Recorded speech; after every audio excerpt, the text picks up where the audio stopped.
Chapter 3. The wonder of life had always interested me. Not just in humans, but in animals as well. Just where did life come from? No one has ever known. Most of my studies had been in chemistry.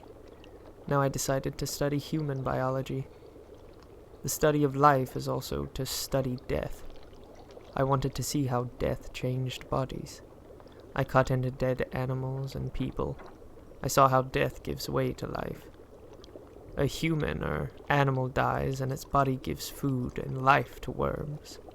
I know that cutting up dead bodies sounds horrible, but it didn't seem that way to me. Then, like a flash of light, it came to me. It was so simple. Why hadn't anyone seen it before? I knew that I had come upon the secret of life. I knew that I could make things come to life. I can see from your face that you would like to know this secret too, but that cannot be. I cannot tell.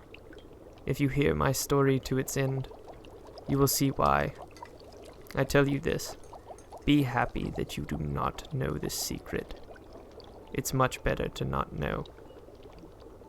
When I found I could really create life, I had to stop to think. Should I start with simple animals?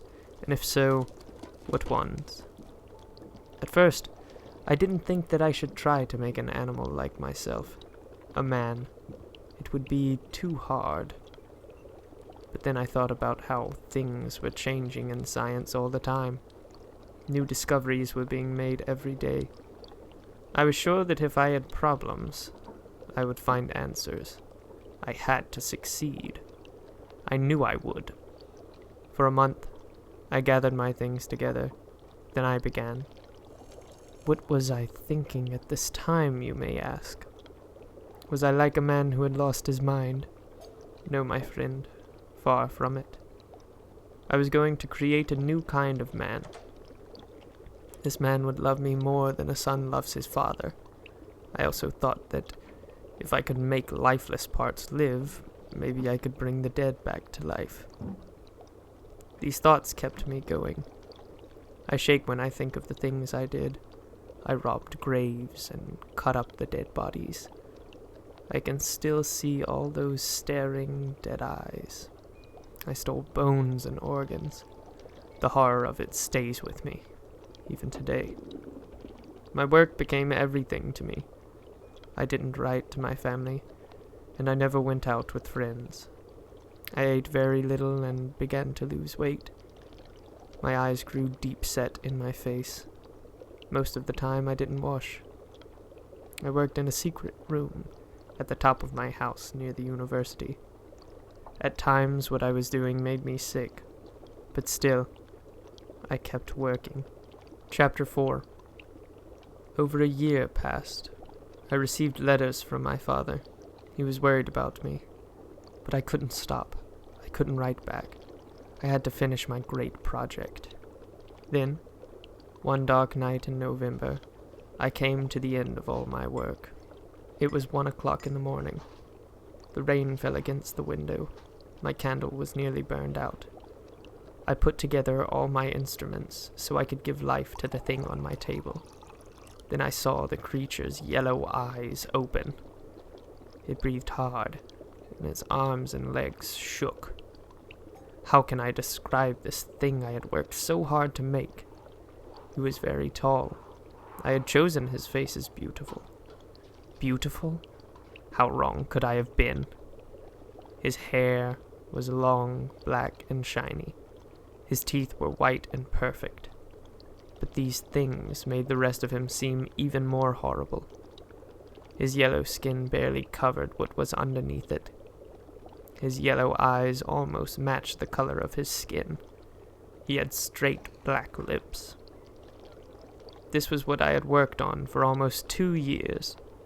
For this, I had gone without sleep and almost destroyed my health. I had worked for a beautiful dream of creating life, but in that moment, all beauty was gone. I was filled with horror. I ran from the workshop to my bedroom. I kept walking around in the room. I couldn't sleep. I don't know how long I walked. Finally, I wore myself out. I fell down on the bed and went to sleep. I dreamed I saw Elizabeth. She was young, healthy, and beautiful. But when I took her in my arms to kiss her, she changed. Her face looked dead. Then, for a moment, I thought I held the dead body of my mother in my arms. I could see worms crawling all over her dress. I woke up with a start. The dim, yellow light of the moon came through my bedroom window. Then I saw it, the thing I had created. He lifted my bed covers. His yellow eyes looked straight at me. His black lips were set in a horrible grin.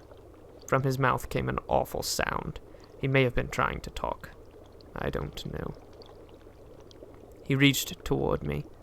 Maybe he wanted to stop me from running, but I got around him and ran from the room. I ran outside and spent the rest of the night in my yard, walking back and forth. When morning came, I began walking through town. I had no idea where I was going. I knew I couldn't go back to my house where the creature waited. After a time, I found myself at the place where stagecoaches stopped. One was coming, and I saw that it was from Geneva. As I watched it, the coach stopped. The door opened, and my friend Henry stepped out. He saw me right away. "My dear Frankenstein," he said, "how glad I am to see you, and what luck that you are here to meet me." We shook hands warmly and began to walk toward the university. When I saw Henry, I forgot the monster. I felt happy for the first time in months. It was almost as good as being back home. I thought of my father, my brothers, and dear Elizabeth. But what was Henry doing here? I asked him. "You don't know how hard it was," Henry said. "I finally talked my father into letting me go to the university here. He will pay all my costs. We'll be schoolmates, Victor." He looked at me warmly. Then his face changed. "But how sick you look, Victor," he said. "I was going to yell at you for not writing. Your father and Elizabeth are worried about you, but you looked as if you haven't slept in days." "You're right, Henry," I said. "But it isn't sickness. I have been working very hard. I haven't been taking care of myself, but now that work is over." Of course, I didn't dare talk about my work. I didn't want anyone to know about it. Suddenly, I saw where we had walked. We were in front of my house. What if that thing was still there, waiting?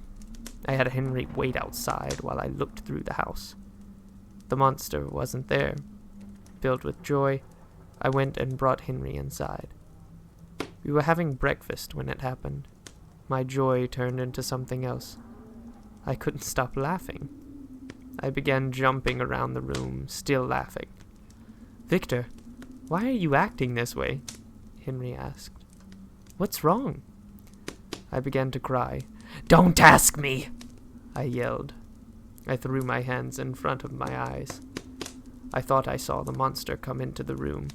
"He can tell you," I said. Suddenly, I felt as if the creature had grabbed me. "Oh, save me! Save me!" I cried. Then I fell to the floor in a fit. It was the beginning of a sickness that lasted for months. Henry took care of me during that time. I didn't know who or where I was. Little by little, I began to come out of it. I began to see things around me and talk with Henry. I was far from well, but I was coming back to the real world. When I was better, Henry told me that classes were about to begin at the university. I knew that I didn't want to study science again. Every time I thought about science, I remembered the monster I had made. So, for the next 6 months, I went to Henry's classes with him. We studied history and languages. Then the school year ended. I looked forward to leaving Germany. I wanted to go home and see my family again. It had been almost 6 years since I had been home. I began to get ready to go back to Geneva. I expected a happy homecoming, but that was not to be. Chapter 5. Just as I was about to leave for home, I received a letter from my father. Something terrible had happened. My youngest brother William was dead. He had been murdered. The letter explained that the family had been walking together near Lake Geneva. William had gotten lost. They found him in the woods. My father wrote that William had the print of the murderer's finger on his neck. I went back to Switzerland right away. I had been so excited about this trip. Now this awful thing had happened. But the worst was yet to come. When I got to Geneva, it was quite late. The city gates were shut. I spent the night in a nearby town. In the morning, I rented a small boat. My father's house was across the lake. As I rowed, I saw a storm over a nearby mountain. The lightning flashed, the thunder roared. Poor William, I thought. Is this your funeral song? I landed the boat and began to walk toward my father's house. Lightning flashed again. For a moment, I thought I saw the shape of a person near some trees. This was near the spot where William's body had been found. Could the killer have returned? Lightning flashed again, and my blood ran cold. There, in the flash of light, I saw it. The awful thing I had given life to. There could be no mistake about it. I saw that giant body and that horrible face. Then, in a second, he was gone. I tried to follow, but the monster was too fast. A minute later, the lightning flashed again. I saw the creature climbing the mountain. It was nearly straight up and down, but he rose up the cliff like a fly. I knew right away what had happened. The monster had killed my baby brother. Only something that wasn't human could have hurt such a sweet child as William. And what could I do about it? Who could catch such a strong creature? He could throw grown men around like babies, and I couldn't tell the truth to the police in Geneva. They would call me a madman and lock me up. No one would believe that a creature I had made from lifeless parts had killed my youngest brother. When I got to my father's house, I found him almost mad with sorrow. My older brother, Ernest, was with him.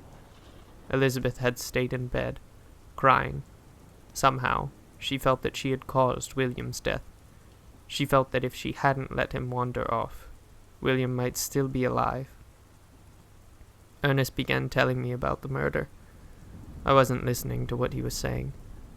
I had seen the monster, and this was very much on my mind. Then I heard Ernest say, "But since the murderer has been found..." Suddenly, I was all ears. "The murderer has been found?"